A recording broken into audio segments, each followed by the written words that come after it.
and welcome to the press room with WCN-TV, brought to you by the Wilson County News. We're your source for community and communication.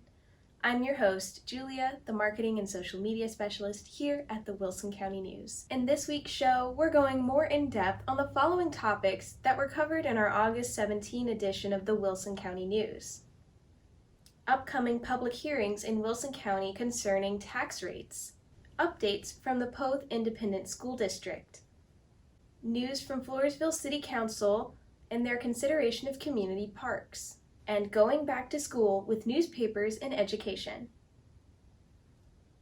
You can read the Wilson County News, available on newsstands near you, to learn more about these topics. Or consider subscribing online at wilsoncountynews.com/subscribe so you never miss an edition. Don't forget to follow us on whatever platform you're watching today so you never miss an episode of The Press Room or any of our other WCN-TV news. In the August 17 edition of the Wilson County News, we ran an article titled, Weigh In on Tax Rates at Public Hearings. We're talking with Alina Belga, a taxpayer advocate who is heavily involved with the community through her many public service roles. You may recognize her from the Wilson County No-Kill Animal Shelter. Well, welcome to the show, Alina. Thank you for having me. Of course.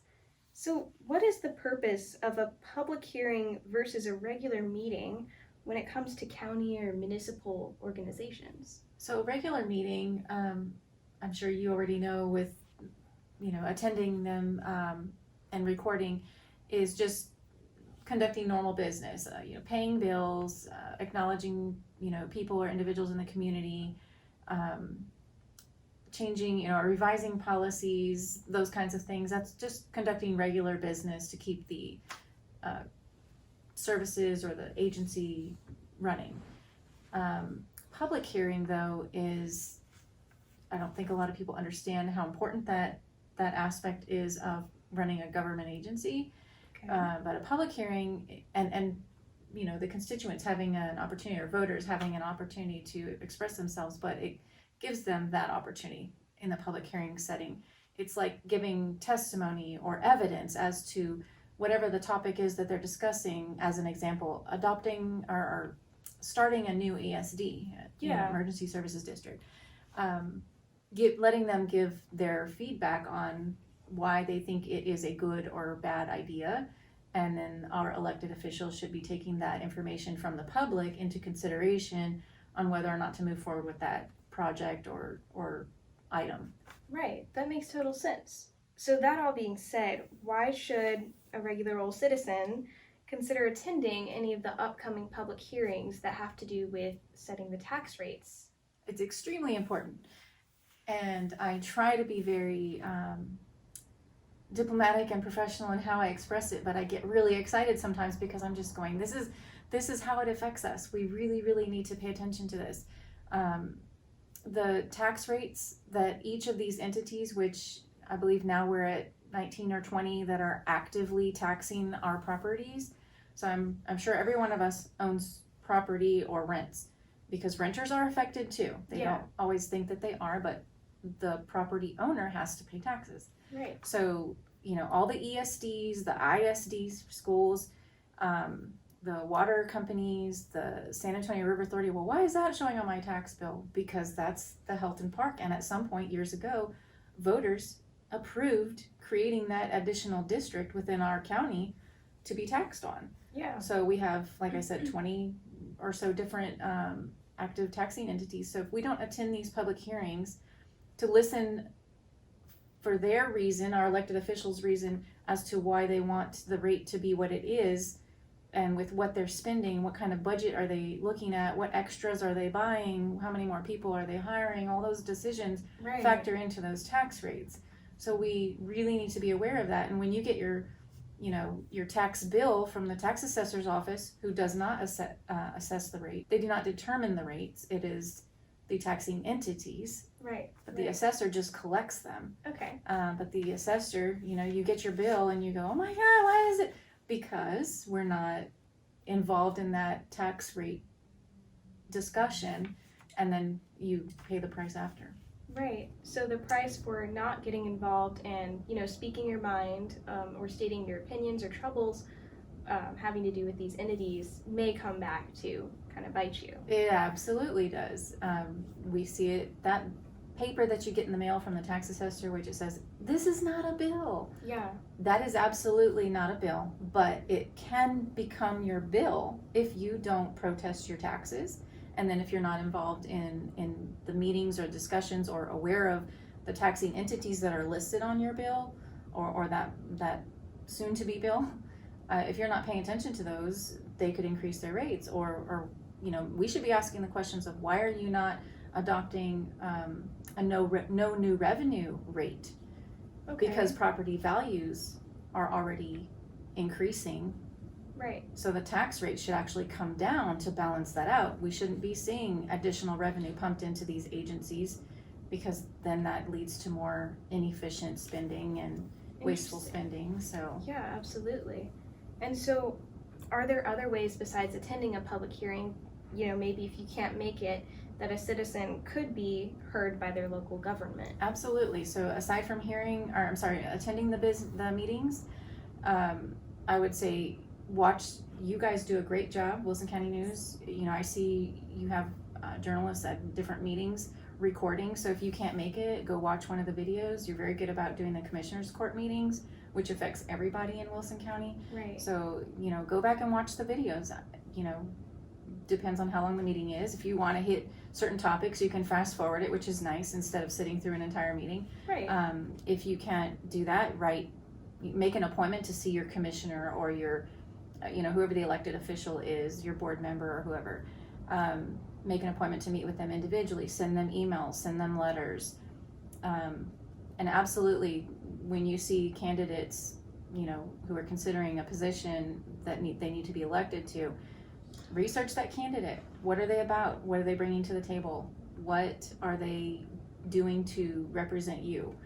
And then once you've done your research, hook up with grassroots groups that are out there kind of serving as watchdogs for, like, the Taxpayers Association. I'm super grateful that James got that going again, and look where it's brought us. Exactly. I mean, it's brought more awareness to the issue, but getting involved with those kinds of things to stay aware of what's going on, and then absolutely vote in every single election. Yes. March, May, and November. Every election, vote. It is our responsibility. It's not just a privilege, it is a responsibility, it's a duty for us. Absolutely, and it's a responsibility to yourself as well. Right.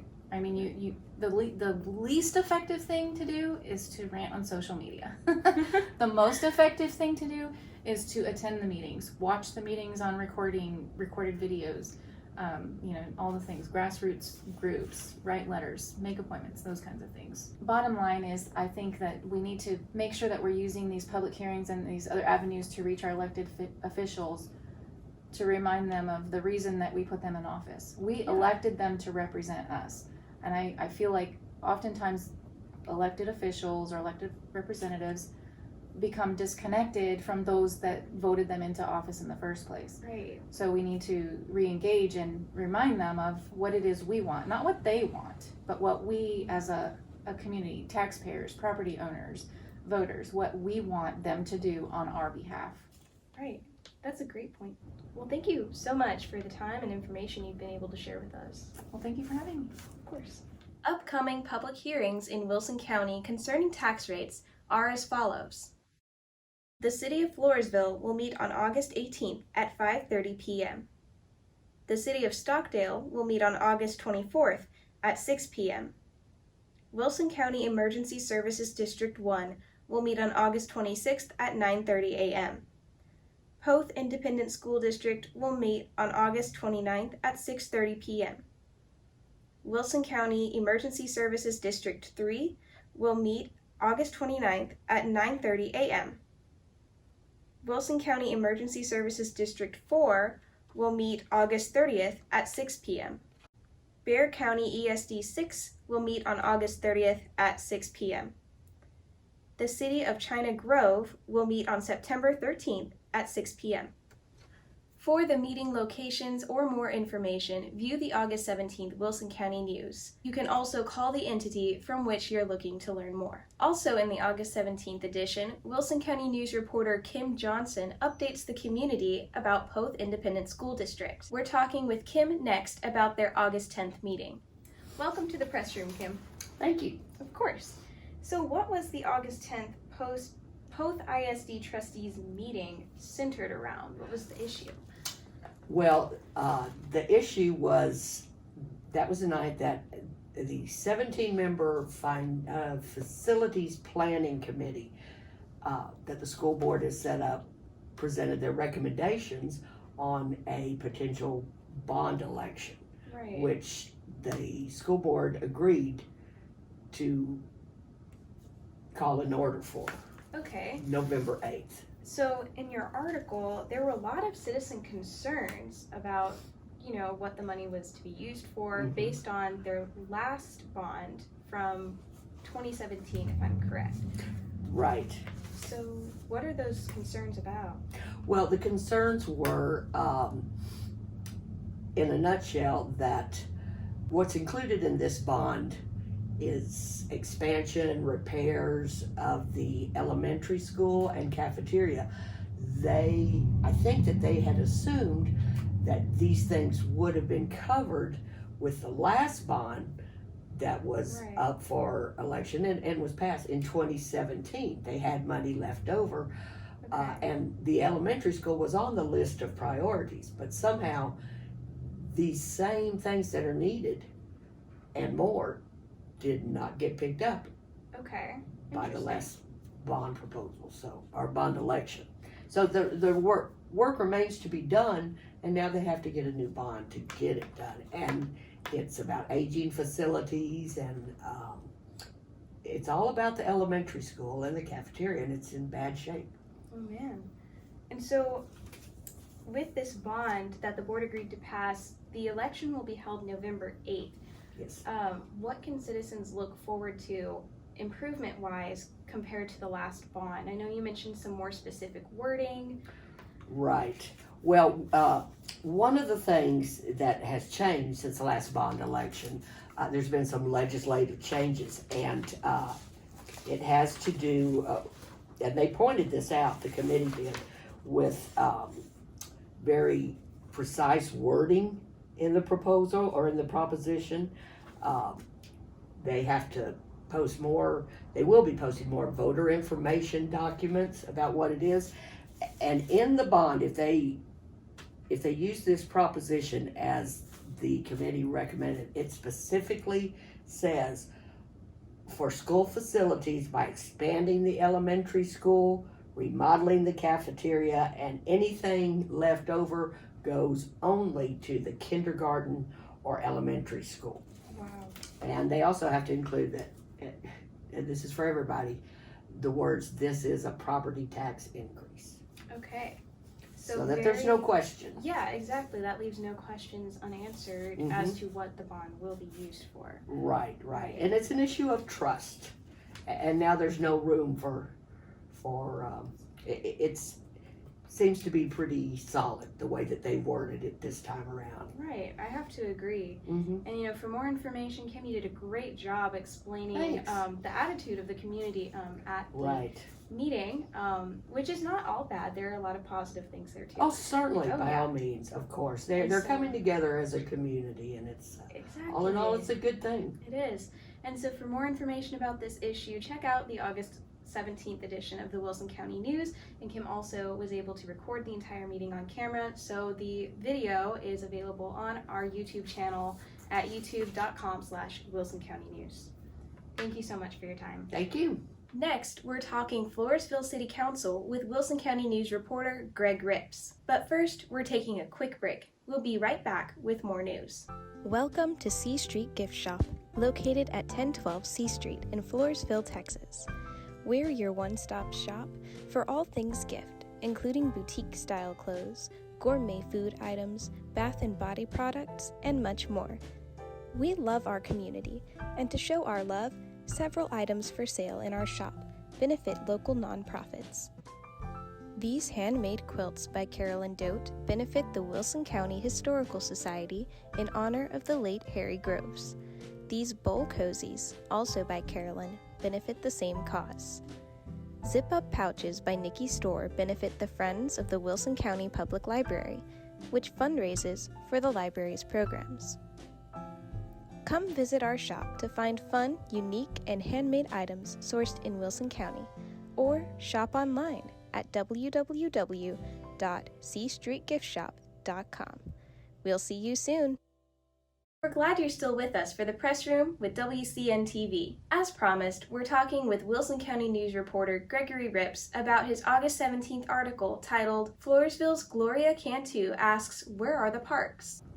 Welcome to the show, Greg. Thank you. Of course. So in your August 17th article, it seems that some citizens were expressing frustration at the lack of parks that were promised to the community. So what parks were in question at the Floresville City Council's August 11th meeting? Two parks actually are unrelated, but they both surfaced as main item of discussion by members of the City Council. The first incident came up during a discussion of approval of the plating for the newest subdivision at the Villages at River Bend. Okay. And Councilwoman Gloria Cantu brought up the fact that there had been a park promised for the residents. Mr. Richard Coons, who was participating in the meeting by Zoom, was there, but apparently he had some problem hearing all of what council members were saying. He agreed that a park had been promised, but he also said that he had no timeline for the park. Okay. So that's the first park that was discussed, and that was brought up by a council member. How about the one at North Crest Hills? I believe there was a Mr. Gonzalez? Yes, Mr. Fred Gonzalez, who has frequently, in fact, most of the time attended city council meetings, and he served on several boards over the years. But this is a different situation, and it's a subdivision that's been around since 2006 or 2007, as far as I can tell. It's actually the North Crest subdivision, and the North Crest Hills is part of that subdivision. Okay. Just to clarify one part of that. But Mr. Earl McKenzie was the developer of this subdivision.